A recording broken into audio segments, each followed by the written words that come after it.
And now it's my pleasure to invite to the stage from Boeing, Mr. Bob Ciesla. Bob.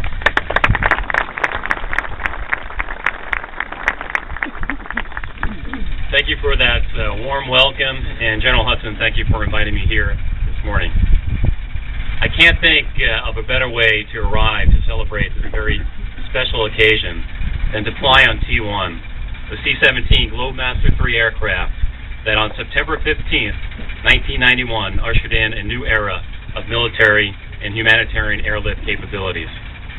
It's a great honor to share the stage and to be here among so many current and former United States Air Force and Boeing leaders, as well as our supplier partners, dignitaries who've made this day a reality. Each and every one of you shares in the legacy that has become the C-17, the world's greatest airlifter. Thank you all for your tremendous contribution to the C-17.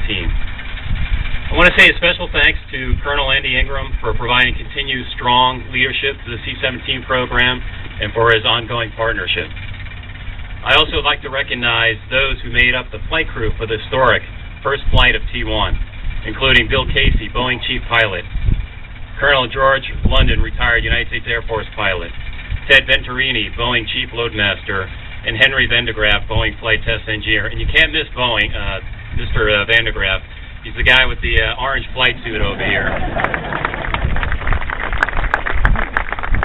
It's a privilege to be here representing thousands of Boeing Company C-17 workers, including those who began as heritage McDonnell Douglas employees, as well as our vast network of suppliers from around the world. Those of you who were associated with the program at its beginning knows it was a difficult road leading up to first flight. It took tremendous teamwork to overcome challenges, but it was nothing short of thrilling and rewarding. Like many of you here today, I've been part of the C-17 program since it began more than 20 years ago.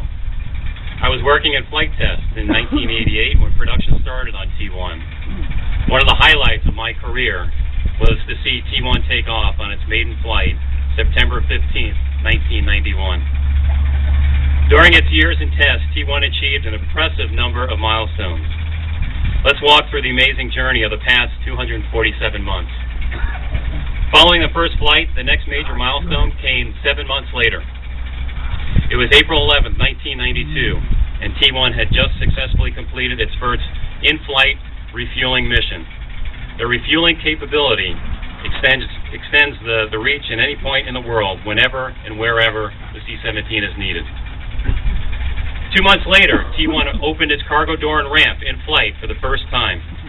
This would pave the way for millions of pounds of cargo and tens of thousands of troops to pass through the cargo doors of the C-17 during the next 20 years. In December 1992, just 15 months after first flight, T1, piloted by Captain Pamela Melroy and Bill Casey, carried a payload of over 133,000 pounds to an altitude of over 36,500 feet, eclipsing 7 official world records. On December 16, 1994, we completed the Engineering and Manufacturing Development Flight Test Program. In 1997, the C-17 completed semi-prepared and matted runway testing, a critical capability that is used today in Iraq and Afghanistan. In 1999, T1 completed composite horizontal tail testing. The new composite tail is 500 pounds lighter and has 2,000 fewer fasteners.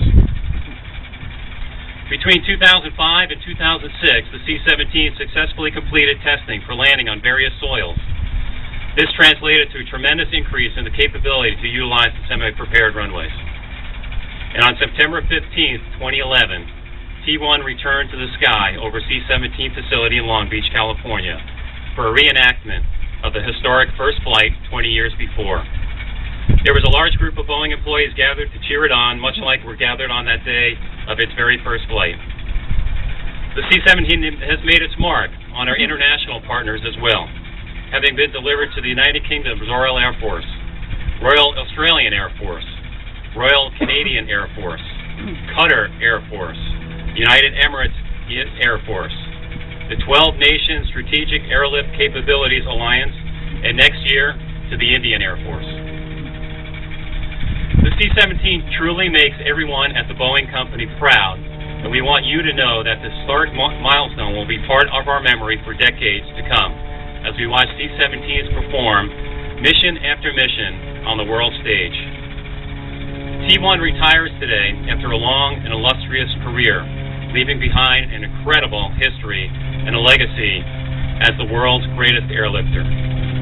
The C-17 has flown more than 2.3 million hours in its 20-year history, supporting worldwide airlift missions that transport troops and supplies to global war zones and bring aid to those in need during humanitarian crisis. There is no question that the C-17 has set the bar high and serves this great nation and the Air Force day in and day out, saving lives and delivering hope to those in need all over the world. What an amazing journey, and I'm so humbled to be a part of it.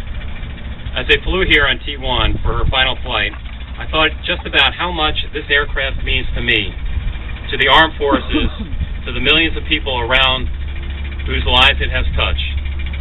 T1 will continue to touch lives by educating all those who visit this great museum, and the C-17s the world over will continue to save lives for many years to come. Thank you again for inviting me here today to represent the Boeing Company. From all of us at the C-17 program, congratulations and have a great C-17 day.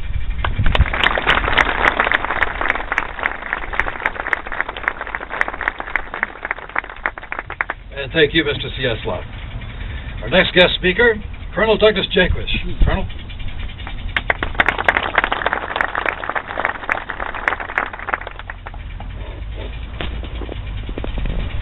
I want to begin my remarks by recognizing the final crew of T1, and they were just walking across here on the side. Almost going to embarrass you and make you come up here with me, but I'll think the better of that. But, in addition to Mr. Van de Graaf, our final flight test engineer, we have Lieutenant Colonel C.B. Kane in the back. You can raise your hand. Major Bittford. Master Sergeant Varnish. From NASA and retired Air Force Colonel Mr. Frank Battia. And I hate to say the loadmaster from Boeing, who I should know his name, and I'll know it better after the speech, but if you raise your hand, please find these folks. Congratulations. Mr. Briscoe, thank you. Ladies and gentlemen and distinguished guests, on behalf of Brigadier General Robert Nolan, Commander of the Air Force Flight Test Center, thank you for this opportunity to mark this historic day in the story of a global airlift giant, the C-17 Loadmaster III. It's a distinct honor and privilege to represent the countless men and women of the developmental test, operational test, and flight research and development communities who made it possible to add this first test article C-17 aircraft, affectionately known as T1, to the amazing collection of aviation masterpieces at the National Museum of the Air Force. T1 surpassed its design life by more than 3 times, logging more than 1,200 flights, accomplishing over 1,400 tests, and achieving more than 3,750 flight hours in its nearly 21 years of service. I recently read that all the C-17s flying now, on a daily basis, accumulate nearly 600 hours a day of flight time. At that rate, T1 would have arrived at this day in less than 1 week. But those relatively few hours have achieved many firsts that we've already heard about, and several world records that have yet to be beaten.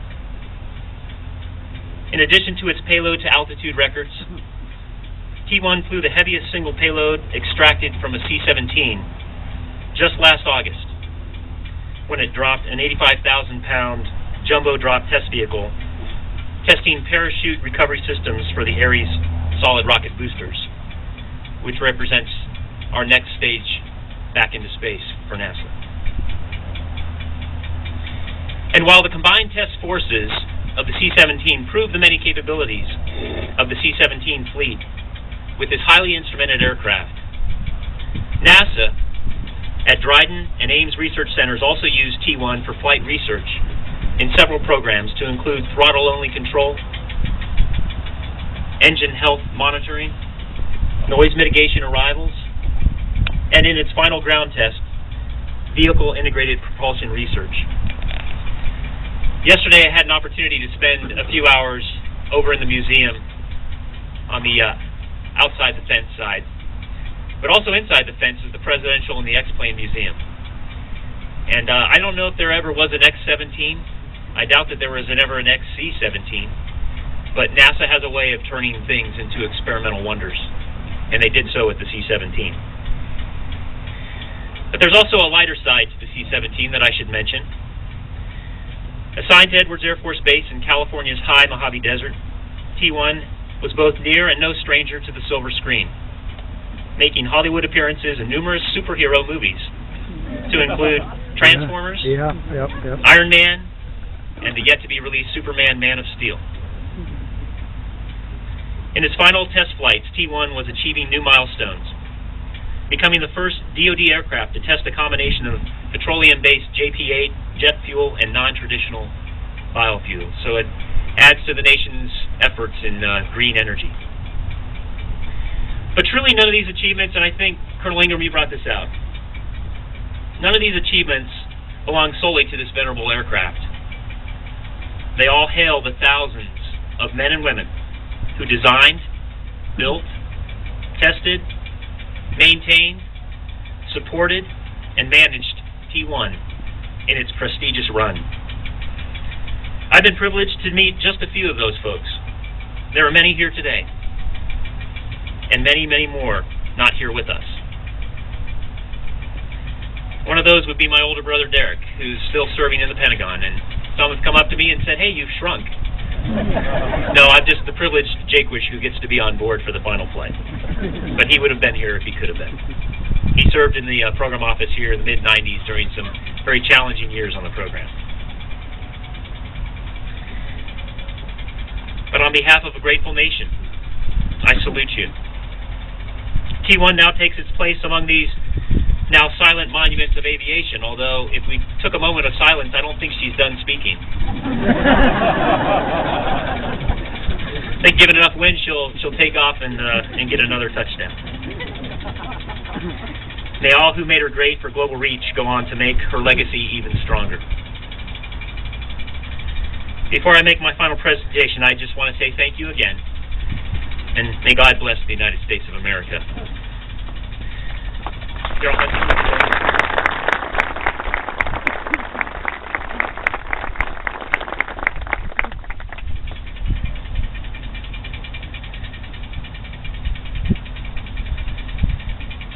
General Hudson, I present to you C-17 Globemaster 3, serial number 870025 for induction into the National Museum of the United States Air Force.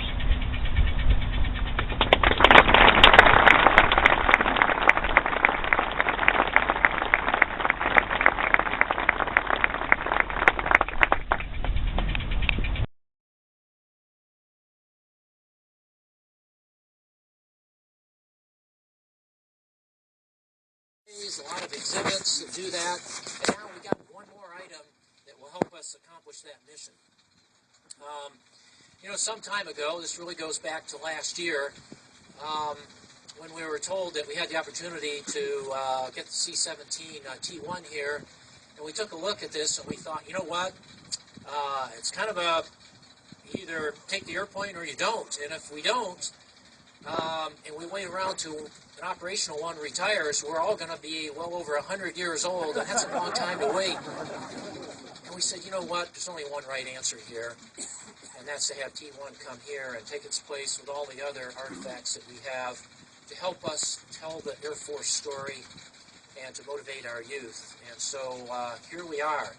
We have other airplanes like this which have come here. For example, the F-22 inside is actually a very parallel case. It's a flight test airplane, and yet it represents the flight test work that was done by so many people, as well as the operational work that's currently being done today.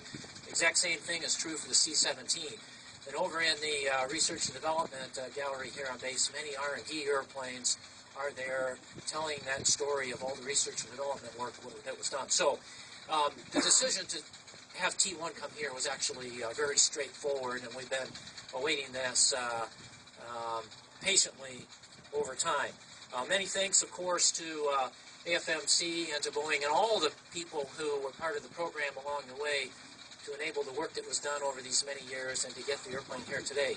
Now, the airplane doesn't really retire. It simply transitions to a new role because it goes from doing the active flight test to now telling the story. So it takes us a number of weeks here, in fact a good number of weeks, to do the rest of the work that needs to be done in the airplane to prep it for display, and then we will get it over there in the air park. So back over there you can kind of see it through the trees there across the soccer fields. You can see the C-141, which actually 6 years ago next month came here, the Hanoi Taxi, the last C-141 to fly, which had a distinguished history, of course, and to include bringing POWs back from North Vietnam in 1973. We have a C-130 over there, which came here last year, which was on that mission to unlock in April of 1972, which had 2 Air Force crosses presented to crew members on that particular mission. So the C-17 helps us tremendously to tell the story of airlift, medevac, and flight test to those who visit, both online and virtually. We'll get another 1.2 million plus this year, millions more online. Eventually the C17-T1 here will be part of the virtual tour, so we'll be able to see it online and read about it. Last year we had 3+ million visit online to include the virtual tour. So it's going to do a tremendous job as it transitions from active flying to now telling the story and motivating our youth. So that's the future in a nutshell. It'll be over there in the air park in short order. Of course, many other things going on with the museum. We are